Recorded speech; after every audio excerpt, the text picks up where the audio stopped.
No. I have to leave till 9:30 now. No. It's cool. What is that? What time does that put you at then? Here, that means I'll it's. have to look. Well, if it was. It's louder, way louder, more than what I thought it'd be. I'm gonna go find a place to eat because I'm starving at this point, so I thought I could hold off, but I'm gonna Nah. go find a place to eat and then I'll call you, okay? Well, why don't you just call me after you get done eating? Okay, I'll do that. Okay. Okay? Hey. I love you. Yeah.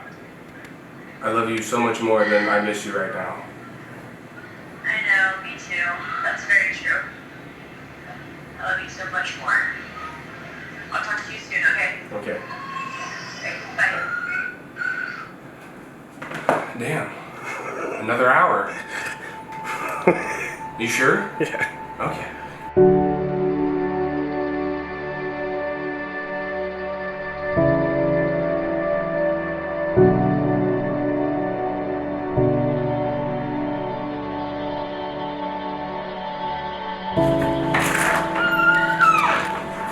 Yeah, you can leave that over.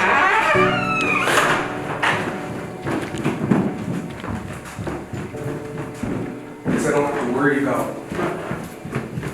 being buzzed on the way to the airport now. Like, yeah, I've got plenty of time now.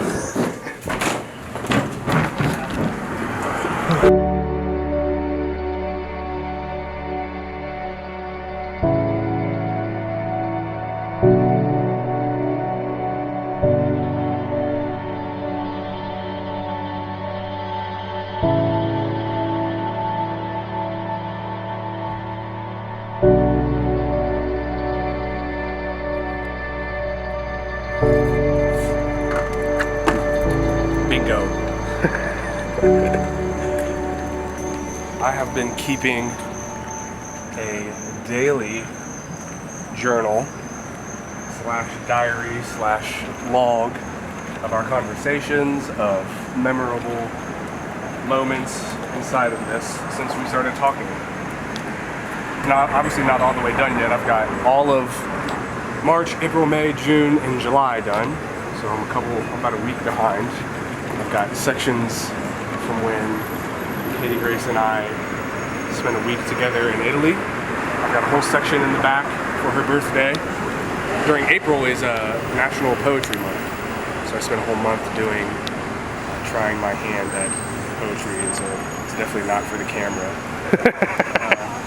I'll have to wait until I'm done to make the very last entry, which is a table of contents. Why her? Why, after all these years? I've got a section on the page detailing what the hell is going on, purpose, dedication page, and then months of looking back and going through old conversations. Thought it'd be a nice little memento, a nice little way to keep track of and remember our journey and how we found our ways back to where we are right now.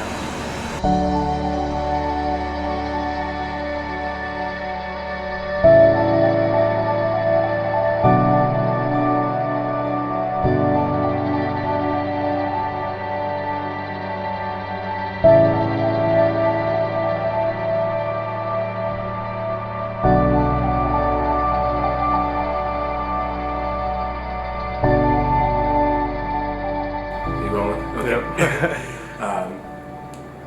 Yeah, so Katie Grace and I dated for a few years when we were in high school. We were high school sweethearts. So right now it's 9:30, and Katie Grace's flight has been delayed twice now. She was supposed to have landed originally an hour and a half ago, and then it got pushed back again. Katie Grace is coming back after being in Germany for a little over 8 months, and she's moving in with me. I've been living in this apartment by myself for almost a year now, and for the past 8 years I've been living the single bachelor's life. I spent 5 years in college. I went my entire adult life. She went her entire adult life, both of our college careers. We'd always been amiable, always been best friends, always been people who got along, and I could never have anything bad or like negative to say about her, or well, my ex, blah blah blah, blah, whatever the traditional follow-up is to that. We found ourselves talking and chatting at the beginning of the year. Turns out that we both still felt, and even more strongly felt, the way that we did back in high school, and that it wasn't just puppy love. It wasn't high school love. You know, everybody has that in high school, or the summer fling or something like that, and to think that for a long time I had felt that, yeah, like I just need to get over it, and I just need to get over her. And for a long time, up until very recently, I suppose I was, or maybe I thought I was, and maybe I did a really, really good job at convincing myself that I was, and perhaps others. The reason that I couldn't get over it and didn't get over it was because it was real love. Like, it's incredible. And I used to think about, I had this older woman ask me one time, just very recently, maybe a year ago, ask me if I had ever been in love. I found myself thinking about that question and how I was going to respond more than I would have cared to admit at the time. And if I answered yes, if I said, yeah, I've been in love, then she would have told me, yeah, you know, when you love, it's never the same. You'll never experience true love, or you'll never experience your first love again. She's right. She's describing exactly how I felt and continue to feel about Katie Grace. And if I said no, then I was denying how I was truly feeling. But then, why was I still feeling this way after all of this time? If I said, no, I've never been in love, it was just a high school thing. But I'm like, yeah, I definitely was in love then, if it's still sticking around this long. But if it's still sticking around this long, why are we not together? Turns out I just had to be a little bit more patient, I suppose. When I signed the lease to this apartment, if somebody were to say, Nate, in 8 months, you will be moving Katie Grace's furniture and clothes into your apartment, I'd be like, first of all, pinch me because I'm dreaming, so I need to wake up. And then when I wake up, I'm going to come find you, I'm going to come punch you, I'm going to come, maybe it hasn't fully set in that, yeah, this time next year in a week, what time is it? It's 9:45. In 2 hours, I will be picking Katie Grace up from the airport. Yeah, bless her heart, she's been up for over 24 hours, and I have Chipotle that was supposed to be hot and fresh and ready, but is cooling and staying somewhat fresh in my fridge. But not only do I fully understand, and apart from experiencing the most illuminating sequence and set of events that has ever happened to me, I've also never had such a growing experience, in that I now get to look around at everything in my apartment and my future goals and everything that is going to and is currently unfolding in my life, and look at things in just a totally different light, and see that, it's not just a couch that people can crash on anymore. It still certainly is, but it's not just like a couch with pillows on it and an ottoman with blankets in there, that people can use whenever they want. It still certainly is, but now it's, that's our couch. And I know it has to sound so, it's just something that what is, I guess, still technically, but going to be very short-lived within 2 hours, is still something that I have to not get used to, because I've fully accepted, like I've embraced, you know, I'm not going to be able to fart whatever I want, like out loud, grossly, grotesquely. You know what I should do? I should just read a little bit, or not read from my journal, but I should look at the language that I use is kind of funny.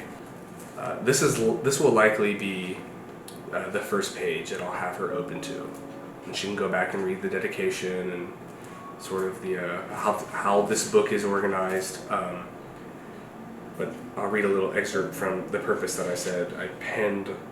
I wish I would have dated it, but it's gotta have been like late February. Before that, I guess I got the idea to do something like this when we finally decided we were doing this, and I found myself wanting to do something in the meantime. So I ordered 2 of these notebooks from Amazon, and to be honest, I couldn't decide which one to give you and when to give it to you. I finally decided to give you the prettier one on your birthday. So yeah, I'll be updating this journal while we travel and explore Italy, Germany, and you'll have no idea. I'm going to be right next to you, and you're going to read this on September 14th and be like, damn, I knew you were acting funny, and I knew things seemed a little bit iffy. And you'll still have no idea.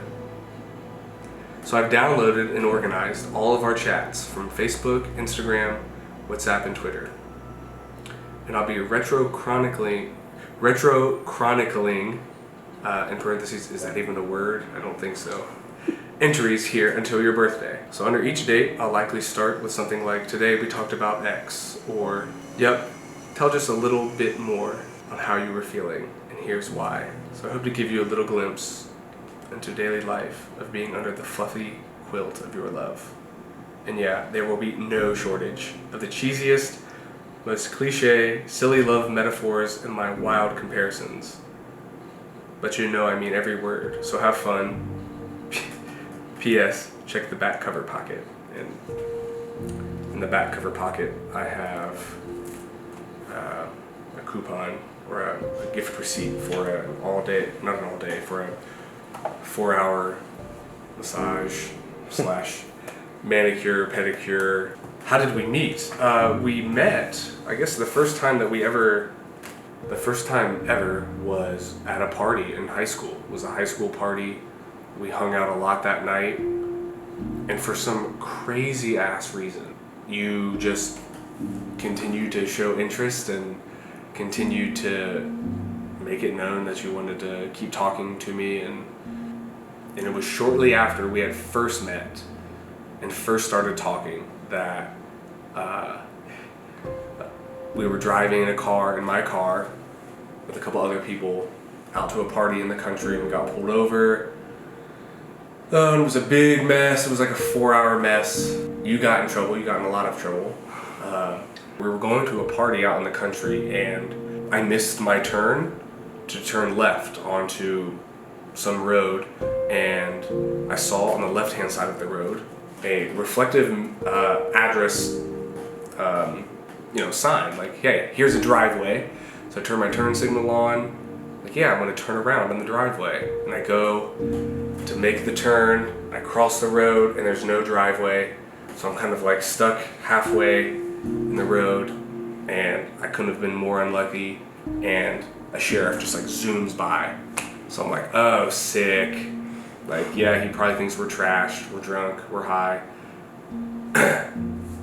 So I continue to turn around and pull back out, and I'm like, okay, we're going to get pulled over. Like, we're gonna get stopped, and we did. And it was a whole mess with the dogs and everything like that. And I remember standing in my room calling you on your home phone because you got your cell phone taken away because you were out getting in trouble with me. And we dated for a couple years after that in high school. And I went away to college.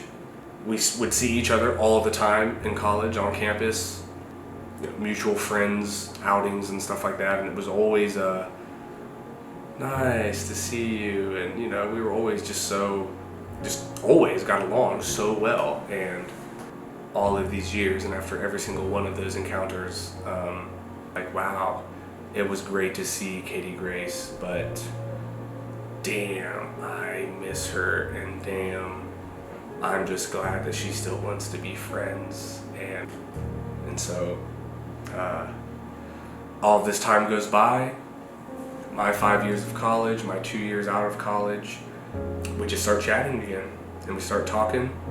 Before I wanted to make a big final decision, you know, I asked her while she was in Germany, while they're 6 hours apart between us. I said something along the lines of, at this point we had been talking for a couple weeks, and I said something like, I have loved talking with you the last couple of weeks. It's been the most enjoyable and the most refreshing sequence of conversations and things that we would remember about each other and everything like that. And I said, but I wouldn't be lying if I felt like there's something else sort of happening right now. And I'm just one of those people that my imagination will get the best of me if I let it. And I'd rather just hear some brutally honest truth that hurts versus my imagination will take me to 100, and it'll just kill me not to know. And I kind of need to know what's going on here. Like, I need to know if both of us, without saying it explicitly, are trying to, you know, breathe life into this old flame, if we're just being overtly friendly and maybe a little bit sentimental. It's okay either way, it doesn't matter. But I just need to know, because if I don't know, then the unknown will just drive me crazy. Yeah, I remember sending her the text message that basically said all of that. Right, because we're 6 hours apart. She's 6 hours ahead of me in Germany, so I remember. What time of day did you send it? Huh? What time of day did you send it? I sent it at night, so it was like She was asleep. She was asleep, right? So, so I sort of used my, you know, the little bit of cowardice or the little bit of anxiety that compounded that cowardice to say, like, okay, I'll send this, and I know that she won't be able to immediately respond. And so I sent the message. I was sitting right there on my couch and said, like, what is this? And whatever it is, it's okay, but I just need to know. And I remember waking up the next morning and her saying, she just told me that she had always thought the world of me and had always adored me and always knew that I was special and always believed that I was special and always knew that what we had wasn't something to get over.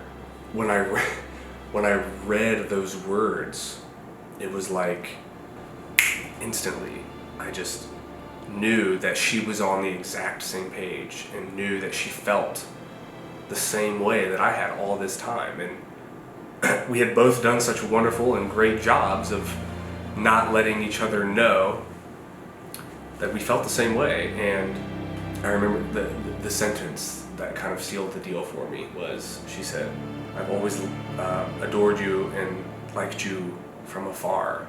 I no longer want to be from afar.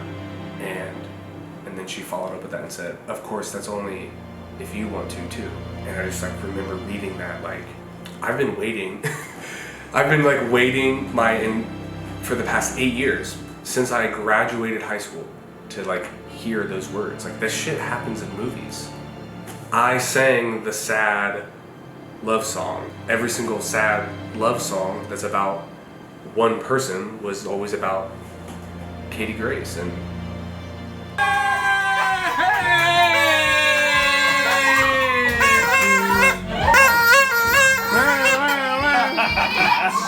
pull up, you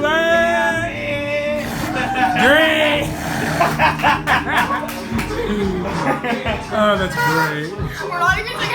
so in like 30 minutes, maybe an hour, in under an hour, I'm going to walk you up the stairs of our apartment.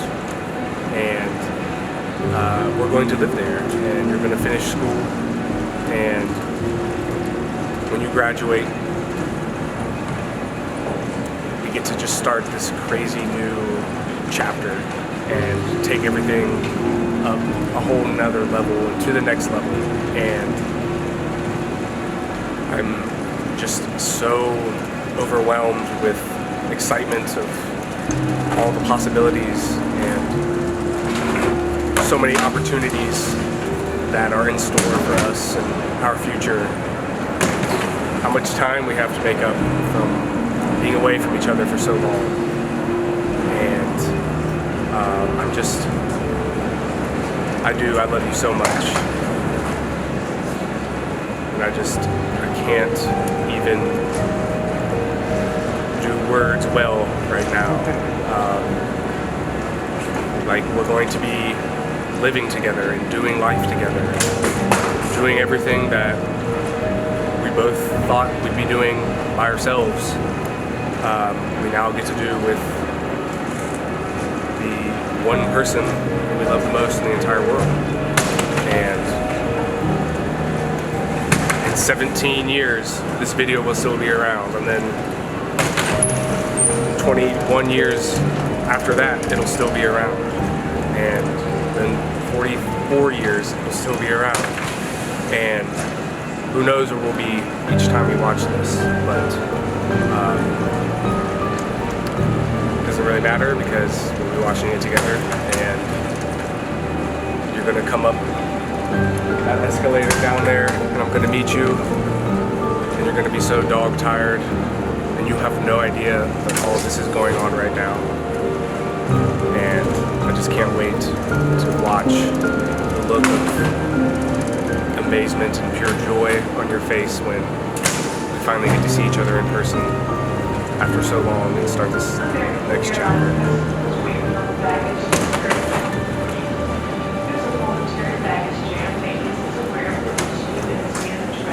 Oh, momentary baggage jam. What else could there be?